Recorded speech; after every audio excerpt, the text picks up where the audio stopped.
સાંસ્કૃતિક કાર્યક્રમો ચાલુ હતા, રાષ્ટ્રધ્વજ વંદન થઈ ચૂકેલું હતું અને જે બાળકો પોતાની કૃતિઓ બતાવે એ કૃતિઓ બતાવતા હતા અને પોપટ બાપાને એ પેલી હરોળમાં બેઠેલા હતા અને પાછળથી આવી અને એને બંદૂક મારવામાં આવી. પોપટભાઈને ખ્યાલ હતો અને પોપટભાઈ એવું કહેતા હતા કે ભાઈ જો સત્યના માર્ગે જવામાં મોત મળતું હોય તો એ શહીદી કહેવાય ને એ શહીદી આપણે વહોરવી છે. આ સજા માફીની બાબત આવે છે તો નથી 15મી ઓગસ્ટ, નથી 26મી જાન્યુઆરી કે નથી ગાંધી જયંતિ. બસ એક સાદી અરજી થાય છે કે ભાઈ અમારે ઘણો સમયથી અમે જેલમાં છીએ અને અમારા પિતાશ્રીને છોડી દેવામાં આવે એવું અનિરુદ્ધસિંહના દીકરા અરજી કરે છે અને ટીએસ બિસ્ટ છે એ પોતાનો ઓર્ડર કરી દે છે અને એમને સજા જેલમાંથી મુક્ત કરી દેવામાં આવે છે. આમાં નથી એબી કમિટી બેઠેલી, નથી રાજ્યપાલનો અભિપ્રાય, રાજ્ય સરકારનો કોઈ મોહર અને આ સજા માફી થઈ છે એટલે સજા માફી પ્રથમથી જ ગેરકાનૂની છે. આવું પ્રથમથી મેં આરટીઆઈથી જાણકારી મેળવી હતી અને એ બાબતે મેં આખો અભ્યાસ કરેલો હતો. જયરાજસિંહ અને અનિરુદ્ધસિંહને કોઈ કારણોસર બેયને તકરાર ઉત્પન્ન થાય છે એટલે સ્વ પોપટ બાપાના દીકરા હરેશભાઈ છે એમનો સંપર્ક થાય છે જયરાજસિંહના માધ્યમથી અને એને સજા માફીની ડોક્યુમેન્ટરી છે એ નામદાર કોર્ટમાં અરજી કરી અને દાખલ કરે છે અને એનું ટ્રાયલ ચાલે છે. મેં ભારતભરની અંદર આ બાબતે સર્ચ કર્યું. કોઈ પણ જગ્યાએ પહેલા તો આવો બનાવ નથી બન્યો કે ચાલુ ધારાસભ્ય હોય, સ્વતંત્રતાનો દિવસ હોય અને જિલ્લા મેજિસ્ટ્રેટ એટલે કલેક્ટર શ્રીની હાજરીમાં હત્યા થઈ હોય અને એ હત્યાના કામના તોહમતદારને તમે સમજો ટ્રાયલ કોર્ટ નિર્દોષ છોડતી હોય, આવો પહેલો બનાવ. આ તો સુપ્રીમ કોર્ટે સંજ્ઞાન લીધું છે અને ટાડા લગાડી છે અને પછી એને ઇન્ટુ અંડર ટ્રાયલ કર્યા છે. તે પછી એની ઉપર CRPC 267 લગાડવામાં આવી છે. આ બધું તો સુપ્રીમ કોર્ટના સંજ્ઞાન પછી થયેલું છે. ત્યાં ગોંડલની અંદર જુઓ તમે ગુનાહિત ઇતિહાસ જુઓ કે ભાઈ ક્યાંય તમે એવું સાંભળ્યું નહીં હોય કે પોલીસ સ્ટેશનના થાણા અધિકારી શ્રીને એની હત્યા કરી નાખવામાં આવે અને એમાં આરોપીઓ નિર્દોષ સાબિત થાય. કોને માન નાખ્યા છે એ હજી આજની તારીખમાં ખબર જ નથી. બોલો. નમસ્કાર મિત્રો, એક એવી ઘટના હોય કે જે આપણે ફિલ્મમાં જોઈએ. આપણે ભૂતકાળમાં ઘણા ફિલ્મોમાં એવું જોયું કે નેતાઓની હત્યા થઈ જાય. નેતાઓ ભાષણ દેવા આવે, થોડું ભાષણ બોલે ત્યાં તેને ગોળી મારી હત્યા કરી દેવામાં આવે. આ ફિલ્મમાં જોયું. પણ આવું ખરેખર શું થાય છે અને શું ગુજરાતમાં થયેલું છે? જી, વાત સાચી છે. આવું થાય પણ છે અને ગુજરાતમાં પણ થયેલું છે. ગોંડલમાં આ પ્રકારની ઘટના બનેલી છે. 1988માં જાહેર કાર્યક્રમમાં ભાષણ દેવા, સ્વાતંત્રતા દિવસ પર ભાષણ દેવા આવે છે ચાલુ ધારાસભ્ય કોંગ્રેસના પોપટભાઈ લાખાભાઈ સોરઠિયા અને તેની હત્યા કરી દેવામાં આવે છે. જે હત્યા કરે છે એમના પરિવારમાંથી એમના પિતાજી ત્યારબાદ એ બેઠકમાં ધારાસભ્ય બને છે. નામ છે અનુરુદ્ધસિંહ જાડેજા, એમના પિતાનું નામ છે મહિપતસિંહ જાડેજા. એક કેસ આટલા વર્ષો પછી ફરી ચર્ચામાં આવ્યો છે. આમ તો વર્ષો સુધી અનિરુદ્ધસિંહ જાડેજા જેલમાં રહ્યા, પણ વાત એ છે કે તેમને વહેલા કેમ છોડી દેવામાં આવ્યા. તે અરજી કરવામાં આવી અને હાઈકોર્ટે સરકારને ખખડાવી હતી અને જેલના સત્તાધીશોનો પણ ઉધડો લીધો હતો. ત્યારબાદ હવે કોર્ટે ચુકાદો અનામત રાખ્યો છે. આપણી સાથે રાજુભાઈ સખિયા જોડાયા છે, ત્યાંના ગોંડલના સ્થાનિક છે, ત્યાંની રાજનીતિ, ત્યાંના ભૂતકાળના બનાવને લઈને ખૂબ અવગત રહે છે. રાજુભાઈ, આપનું સ્વાગત છે ગુજરાત તકમાં. જી નમસ્કાર. રાજુભાઈ, પહેલા તો એ કહો કે પોપટભાઈ સોરઠિયા હત્યા કેસ છે, એ કેસમાં કોર્ટે ચુકાદો અનામત રાખ્યો છે. શું કહેશો પહેલા તો તેના પર? બિલકુલ, નામદાર કોર્ટ છે એ ન્યાયિક હુકમ કરશે એવી આપણે અપેક્ષા રાખીએ. પરંતુ આ આખો વિષય જે છે ને એ એક સમજવા જેવો છે કે વિષય સજા માફીની જે બાબત આવે છે, સજા માફીની દિશા નિર્દેશ સરકારની છે, ઈ સમજવા જેવી છે અને એની જે સજા માફી થઈ છે એ પદ્ધતિને સમજવા જેવી છે. એટલે આજે આપણે ચર્ચા કરવી છે. મહત્વની વાત એ છે કે નામદાર કોર્ટ જે ચુકાદો આપે તે શિરોમાન્ય હોય અને તે આગળ ચાલતો હોય. વાત એ છે કે તેમણે અત્યારે ચુકાદો અનામત રાખ્યો છે, પણ આ હત્યા કેસ બન્યો તે ત્યારની સ્થિતિ, ગોંડલની સ્થિતિ, નેતાઓનો દબદબો એ તમારી પાસે જાણવું છે અને તમે જે વાત કરી એ પણ વિસ્તારથી જાણવું છે. પહેલા આપ જે કહી રહ્યા હતા એ થોડું વિસ્તારથી કહેશો, ત્યારબાદ આપણે કેસ પર આવીએ. બિલકુલ 2017 અને 2014 ની અંદર સરકારે એક એવો પરિપત્ર બહાર પાડ્યો છે કે જે આમ તો પરિપત્ર અગાઉથી ને હતો જ, પણ એનું વર્ગીકરણ સખ્તતાઈપૂર્વક હતું અને નરેન્દ્ર મોદીની સરકારે આવ્યા પછી એમાં થોડીક નરમાઈ વાપરવાનો એક ઉદ્દેશ્ય રાખ્યો છે કે ભાઈ કોઈ ગંભીર આરોપમાં કે તકસીરવાર ઠેલાવેલ વ્યક્તિ સજા કાપતા હોય પાકા કામની અને એને 14 વર્ષથી વધુ સમયગાળો સારી વર્તણૂક સાથે એને સજા કાપી હોય, એકેય વખત પેરોલ જમ્પ ન કરી હોય, જેલનું વર્તણૂક પણ એનું સારું હોય તો એને સજા માફીનો એક લાભ મળે છે. પરંતુ એની એક પ્રક્રિયા હોય છે કે આ પરિપત્ર અનુસાર એનું એક વર્ગીકરણ બનેલું હોય છે. સૌથી પહેલા વર્ગીકરણની બાબતમાં હું તમારો આપણે દર્શકો સાથે પ્રકાશ પાડીએ વાતમાં કે ભાઈ એનું વર્ગીકરણ એવું હોય છે કે પહેલા તો એમની વર્તણૂક, બીજું એને કરેલા ગુના, ત્રીજા જેલની અંદરની એની વર્તણૂક, ચોથું એની ઉપર ટાડા, પોટા કે સીઆરપીસી 268 જેવા ગંભીર પ્રિઝમ એક્ટ જેવા ગુના લાગેલા ન હોય, એ લોકોને એ સજા માફીનો લાભ મળે છે. પછી એમાં ઉંમરની બાબત પણ આવે છે. પરંતુ આ સજા માફી જે છે ઈ 15મી ઓગસ્ટ, 26 જાન્યુઆરી અને 2 ઓક્ટોબર ગાંધી જયંતિ 3 વર્ષના 3 વખતના સમય દરમિયાન આ સજા માફીના ઓર્ડર થતા હોય છે. પરંતુ આપણે જે બાબતે ચર્ચા કરીએ છીએ એ બાબતની પ્રક્રિયા આખી અલગ છે. પછી સજા માફી માટે સૌથી પ્રથમ જેલ ઓથોરિટી છે ઈ જે કેદીની સજા માફી થવાને પાત્રતા હોય છે તેમનો એક યાદી બહાર પાડે, નામની યાદી બહાર પાડે. પછી જે જેલની અંદર તેઓ હોય છે તે જેલના ડિસ્ટ્રિક્ટ મેજિસ્ટ્રેટ એટલે જજ સાહેબ, ડિસ્ટ્રિક્ટ આઈપીએસ જે આવતા હોય તે, ડિસ્ટ્રિક્ટના આઈએએસ, કલેક્ટર, આ બધાની એક એબી કમિટીની બેઠક બોલાવવામાં આવે છે. એ એબી કમિટીની બેઠકની અંદર જેલ ઓથોરિટીએ આપેલી નામની યાદી ઉપર એની વર્તણૂક અને એમનો જે રેકોર્ડ છે એ રેકોર્ડો ઉપર આખી આઈબી કમિટી એની રિમાર્ક કરે છે અને એનું નિરીક્ષણ કરી અને પછી સજા માફીને પાત્રતા છે કે નહીં એ એબી કમિટી એનો રિપોર્ટ આપે છે.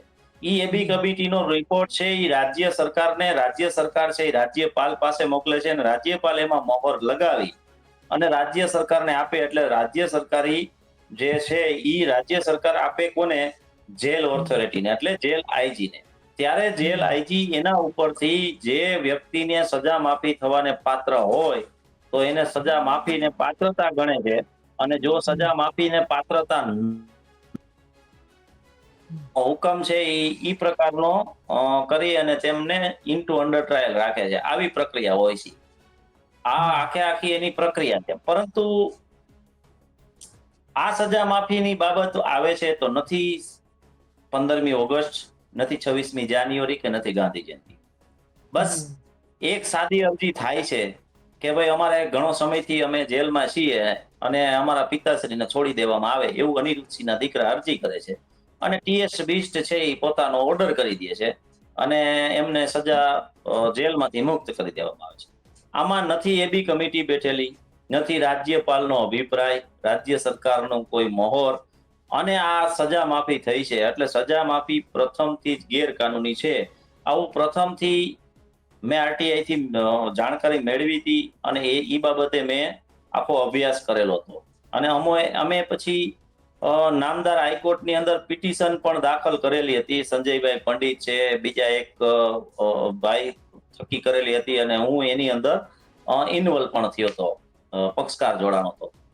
પરંતુ કોઈ કારણોસર નામદાર કોર્ટે સંજ્ઞાન ન લીધું ખૂબ લાંબા સમય સુધી. પછી અમારી પીઆઈએલઓ છે એ ડિસ્પોઝ થાય છે. એટલે આ આખી પ્રક્રિયા છે એ આ રીતે થયેલી છે. એટલે એમ સમજો ને કે આખું સ્ટ્રક્ચર જે પાયા વગરનું સ્ટ્રક્ચર ઊભું થયેલું છે.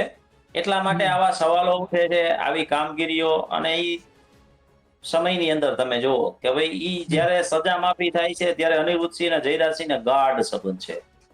એટલા માટે એમાં કોઈ પ્રશ્ન ઉઠાવતું નથી. સરકાર પણ એમાં ધ્યાન દેતી નથી કારણ કે સરકારને આવા લોકોની જરૂર છે. આપને ખ્યાલ છે કે ભાઈ આ બે ચાર તાલુકામાં વિધાનસભાઓ અને 2-3 લોકસભાઓની અંદર આ લોકો એના જે મળતિયાઓ મોકલી બોગસ મતદાન કરાવવું, અ, મતની ખરીદી કરવી, મતપેટીઓની આમ તેમ કરવી, ગુંડાગીરી કરવી, બૂથ ઉપર ગામડા સારા માણસોને મત દેવા ન જવા દેવી, આવી બધી પ્રક્રિયાઓ આ લોકો આચરતા હોય છે. એટલે સરકારના માટે આ લોકો દૂધણી ગાય જેવા હોય.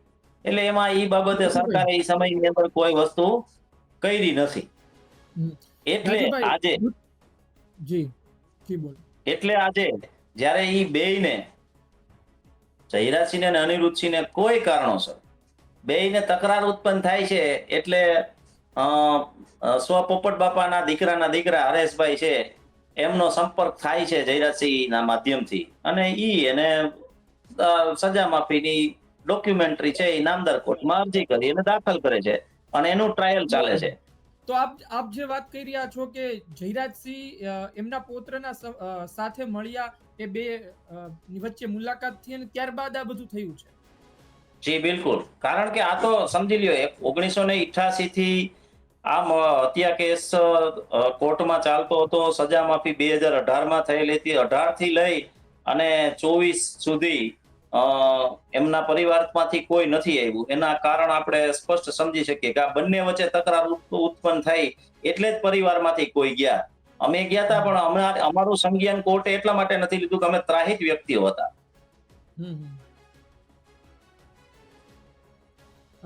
એક વાત એ છે કે તમે ભૂતકાળમાં ઘણા કેસ જોયા હશે.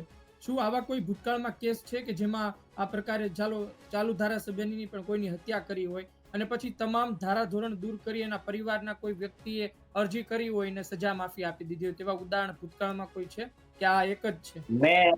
મેં ભારતભરની અંદર આ બાબતે સર્ચ કર્યું.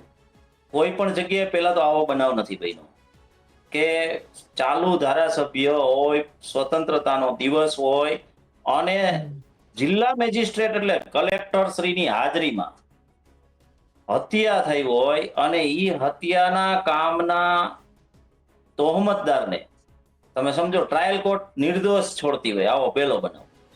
આ તો સુપ્રીમ કોર્ટે સંજ્ઞાન લીધું છે અને ટાડા લગાડી છે, અને પછી એને ઇન્ટુ અંડર ટ્રાયલ કર્યા છે. તે પછી એની ઉપર CRPC 267 લગાડવામાં આવી છે. આ બધું તો સુપ્રીમ કોર્ટના સંજ્ઞાન પછી થયેલું છે.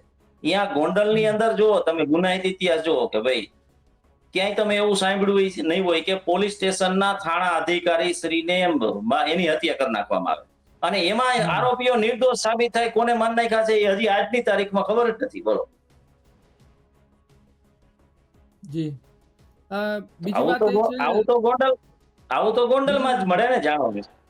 આ તો તમે સમજો કે વાત ક્રાઇમ પેટ્રોલ કે સાવધાન, જી, ક્રાઇમ પેટ્રોલ કે સાવધાન ઇન્ડિયા જેવા જે ચેનલો જે સ્ટોરીઓ બનાવે છે, અને જે દેશભરની અંદર વિદેશની અંદર જે સ્ટોરીઓના આધાર ઉપર ક્રાઇમ ને પારદર્શક કરે છે, એનો કેમેરો હજી ગોંડલની અંદર આવ્યો નથી. એ મોટી દુઃખની વાત છે. આ બે ઘટનાઓ તમે જુઓ.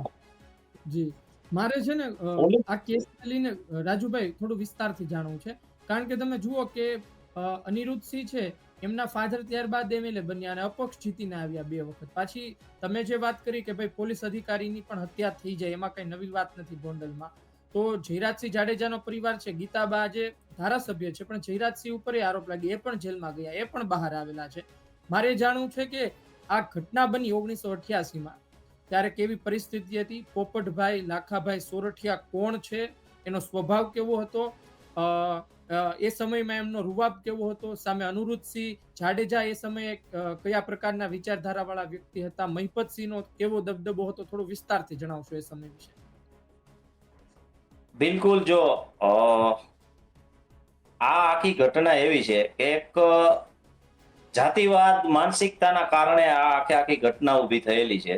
પોપટ લાખા સોરઠિયા અમારા અહીંના પ્રતિનિધિત્વ કરતા હતા, અહીંના ધારાસભ્ય હતા. સારા અને સજ્જન માણસોનો કેડર તેમની સાથે હતો. તેઓ એક નીડર શાસક અને લીડર શાસક હતા. કઠોરતા તો શાસકની અંદર હોવી જરૂરી છે, તો કઠોર એ હતા કે ભાઈ ગેરકાનૂની કામ સદંતર ચાલવા નહોતા દેતા, અને ગેરકાનૂની કામ કરનારાઓને તંત્ર દ્વારા ચોક્કસપણે દંડિત કરતા હતા. એટલે અહીંયા એક એવી માનસિકતા ઊભી થઈ કે ભાઈ આને પતાવી અને આપણે તો જ સત્તા ઉપર આવી શકીએ. એટલા માટે એનું નિધન કરવામાં આવ્યું. પરંતુ હું આ ધરોહરની અંદર જ્યારથી સમજવા શીખો ત્યારથી માંડી આ બાબતમાં મહિપતસિંહ સહમત નહોતા. મહિપતસિંહ આ બાબતમાં સહમત નહોતા અને આ એક હત્યા થયા પછી કદાચ મહિપતસિંહનું રાજકારણ પણ દાગગ્રસ્ત રહ્યું તેમના અંત સમય સુધી. એટલે આ એક જોશમાં આવી અને એક બદલાની ભાવનાથી કે એક પ્રકારની હત્યા થઈ છે. પણ બહુ દુઃખની વાત એ છે કે રાજેશભાઈ, આપણે શું બદલાની ભાવના અને અનિરુદ્ધસિંહ એ સમયે શું વિચારતા હતા? એ પિસ્તોલ લઈને પહોંચી ગયા ભગવતસિંહજી સ્કૂલ, તો એ શું વિચારીને પહોંચ્યા હતા અને એની આટલી હિંમત કેમ થઈ? એવી તો કેવી પરિસ્થિતિ સર્જાણી?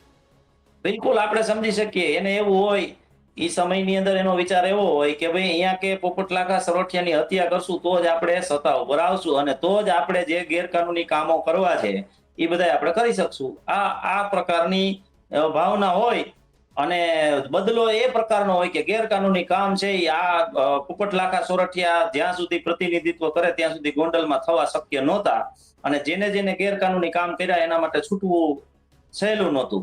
એટલા માટે આ બધું થયું હોય આપણે સમજી શકીએ. રાજુભાઈ, સૌથી મોટો સવાલ આપણને થાય કે અનિરુદ્ધસિંહ જાડેજાએ હત્યા કરી, પાટીદાર સમાજ ગોંડલમાં આટલો મોટો, હવે પોપટભાઈ પણ પાટીદાર સમાજથી આવે, તેમની હત્યા થઈ ગઈ. આમ છતાં પણ અનિરુદ્ધસિંહના પિતાજી મહિપતસિંહ ત્યારબાદ 2 વખત અપક્ષ ધારાસભ્ય બન્યા. આ કઈ રીતે શક્ય બન્યું? જો ઈ જ સિસ્ટમ હજી ચાલે છે, ઈ જ સિસ્ટમ ત્યારે પણ ચાલતી, ત્યારે પણ સારા અને સજ્જન મતદારોને મતદાન મથકની અંદર ઘૂસવા દેવામાં નહોતા આવતા. આજે પણ એવી સ્થિતિ છે.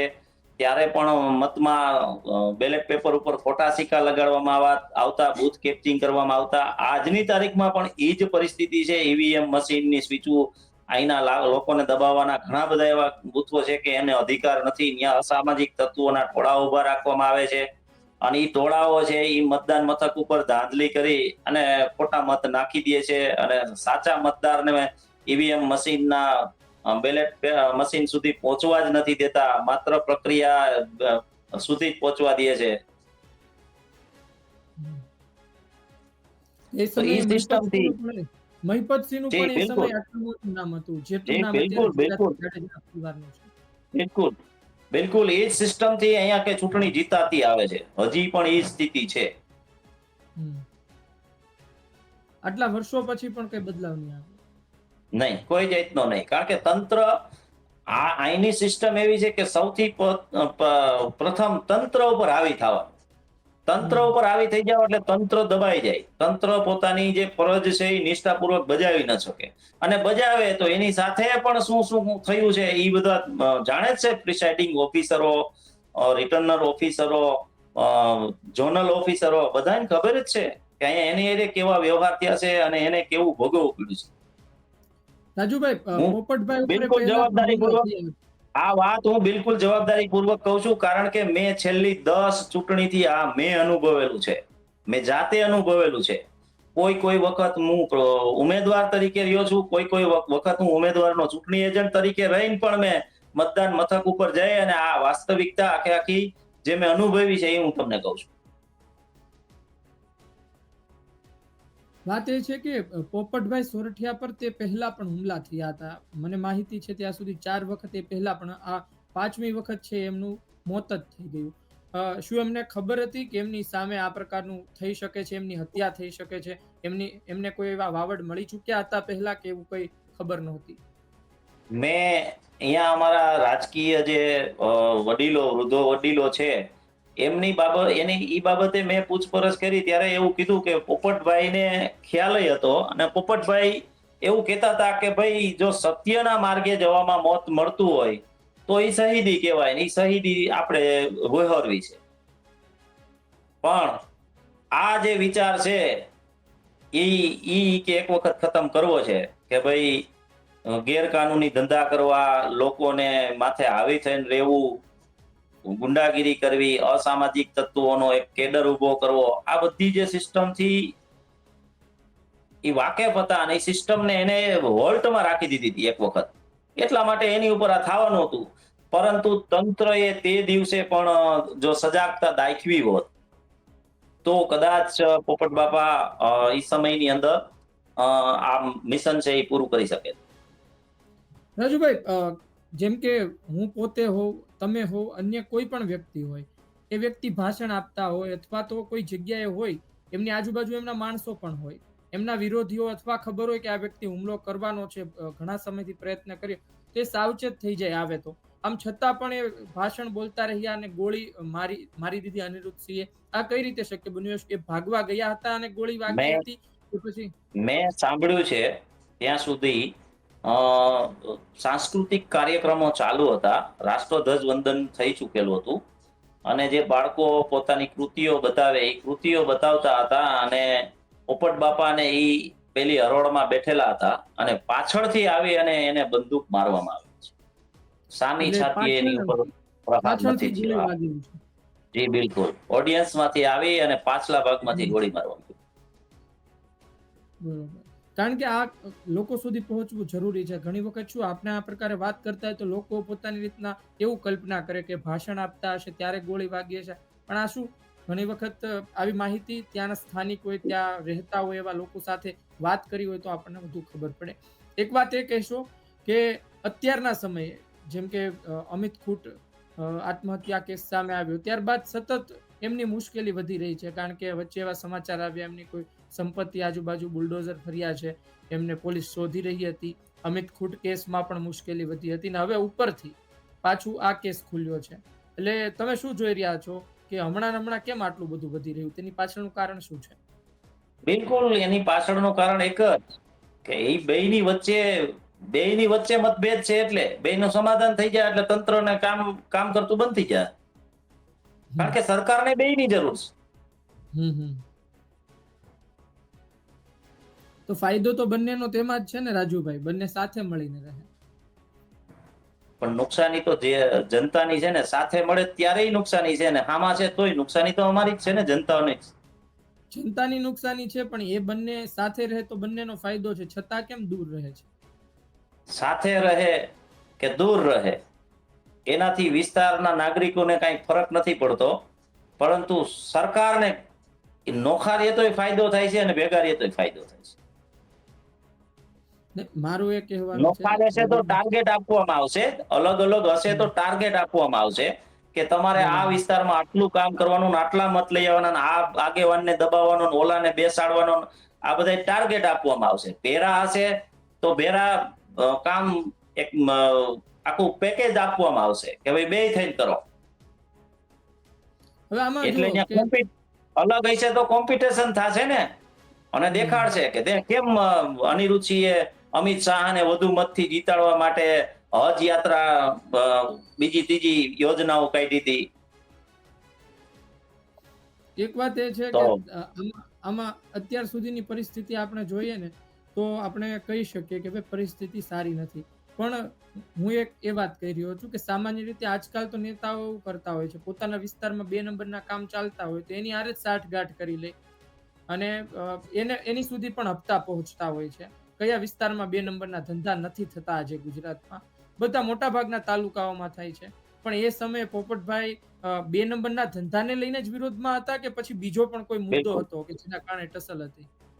બીજો કોઈ પ્રકારનો મુદ્દો નહીં.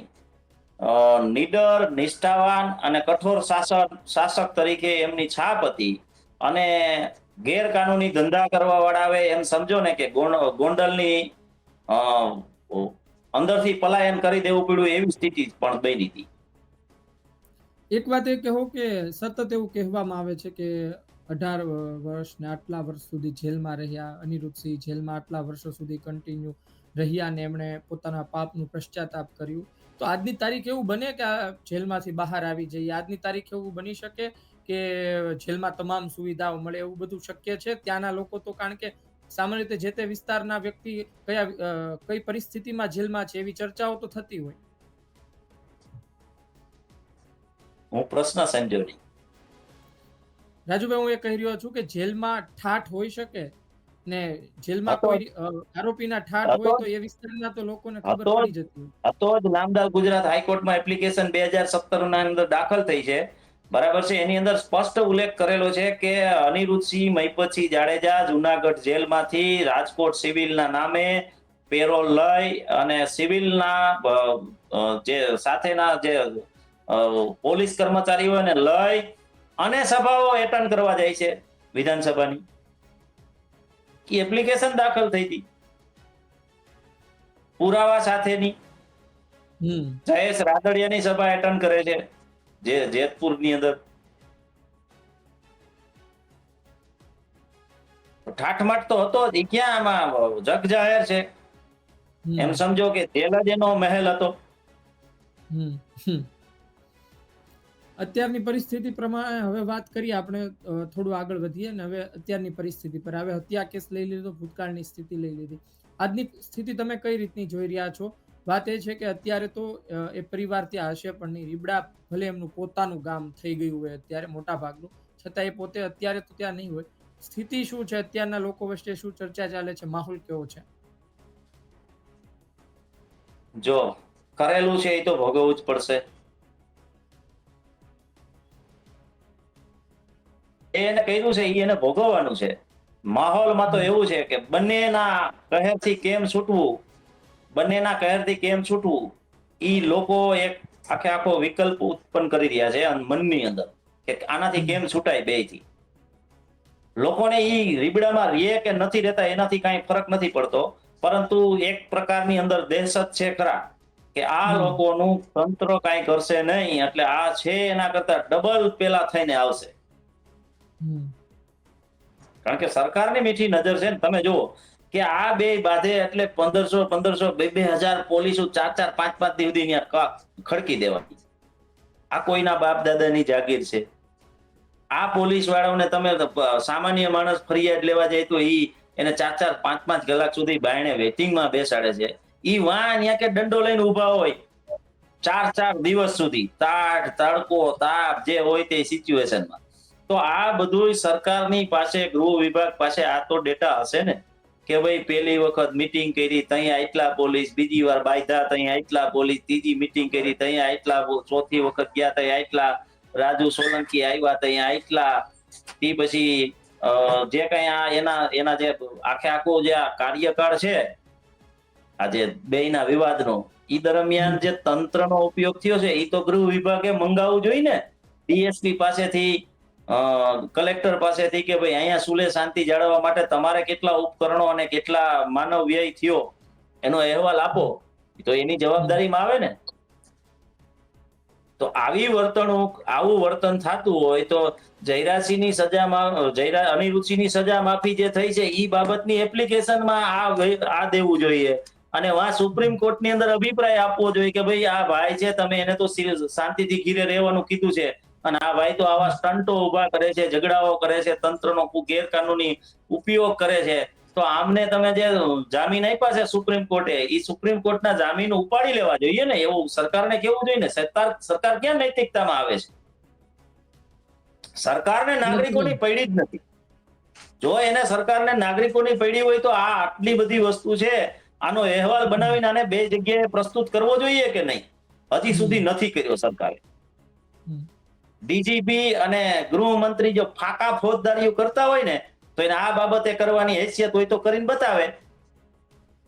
આ તો ઓન પેપર છે ને કે અમિત ખૂંટ આત્મહત્યા કરે તો ત્યાં 500 પોલીસના ધાડા મૂકી દેવાના. અમિત ખૂંટનો પરિવાર એમ કે અમને દહેશત છે તો ત્યાં 1000 પોલીસ ધાડા ખડકી દેવા. એક વ્યક્તિ માટે, બે વ્યક્તિઓ માટે. એક વ્યક્તિ એક ગામમાં ટોળું અસામાજિક તત્વોનું લઈને સભા કરવા જાય તો ત્યાં 1000 પોલીસ વાળા કર્મચારીઓ બધા મૂકી દેવાના. કોઈના બાપની જાગીર છે? રાજુભાઈ, અને પાછા ઈ બંને તો કોઈ ઘર્ષણમાં છે જ નહીં. તમે જુઓ, તંત્રને જ ઘર્ષણમાં રહેવાનું, નાગરિકોને જ ઘર્ષણમાં.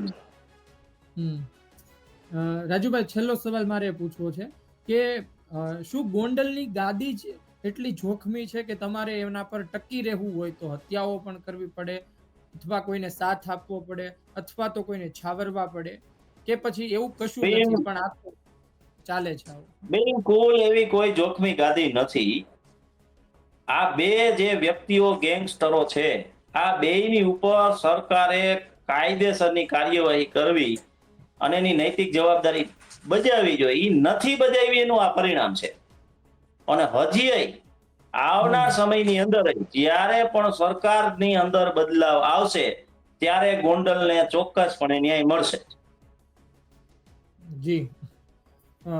આપણે ઘણા મુદ્દા પર વાત કરી. જોઈએ શું થાય છે. અનામત રાખ્યો છે કેસને લઈને ચુકાદો. અત્યારે આવનાર સમયમાં ચુકાદો સામે આવશે. જોઈએ શું થાય છે. ફરી જેલ જવું પડે છે કે પછી જે પ્રકારે ચાલી રહ્યું છે એ પ્રકારે અનિરુદ્ધસિંહનું જીવન ચાલતું રહેશે. આપ જોડાયા બદલ આભાર, ધન્યવાદ. તો અનિરુદ્ધસિંહ જાડેજા, વર્ષો પહેલાનો કેસ, ફરી તેમને જેલમાં નાખવાની વાત, અરજી વહેલા છોડી દેવામાં આવ્યા તે વાત. જોઈએ આવનાર સમયમાં શું પરિસ્થિતિ સર્જાય છે. ગોંડલ ખૂબ ચર્ચામાં રહ્યું, ફરી એક વખત ચર્ચા થઈ રહી છે. અને ચાલુ ધારાસભ્યની કોઈ હત્યા કરી નાખે અને ત્યારબાદ પણ હત્યાઓ થાય, આ ગોંડલની પરિસ્થિતિ છે. અત્યારે થોડા સમયથી શાંતિ છે, પણ જોઈએ કેટલા સમય સુધી આ શાંતિ જળવાઈ રહે છે. અને આ જ પ્રકારની શાંતિ જળવાઈ રહે તો ખૂબ સારું કહેવાય. આપનું શું કહેવું છે કોમેન્ટ બોક્સમાં જરૂરથી જણાવજો. આ માહિતી પસંદ આવી હોય લાઈક કરજો, શેર કરજો. ધન્યવાદ.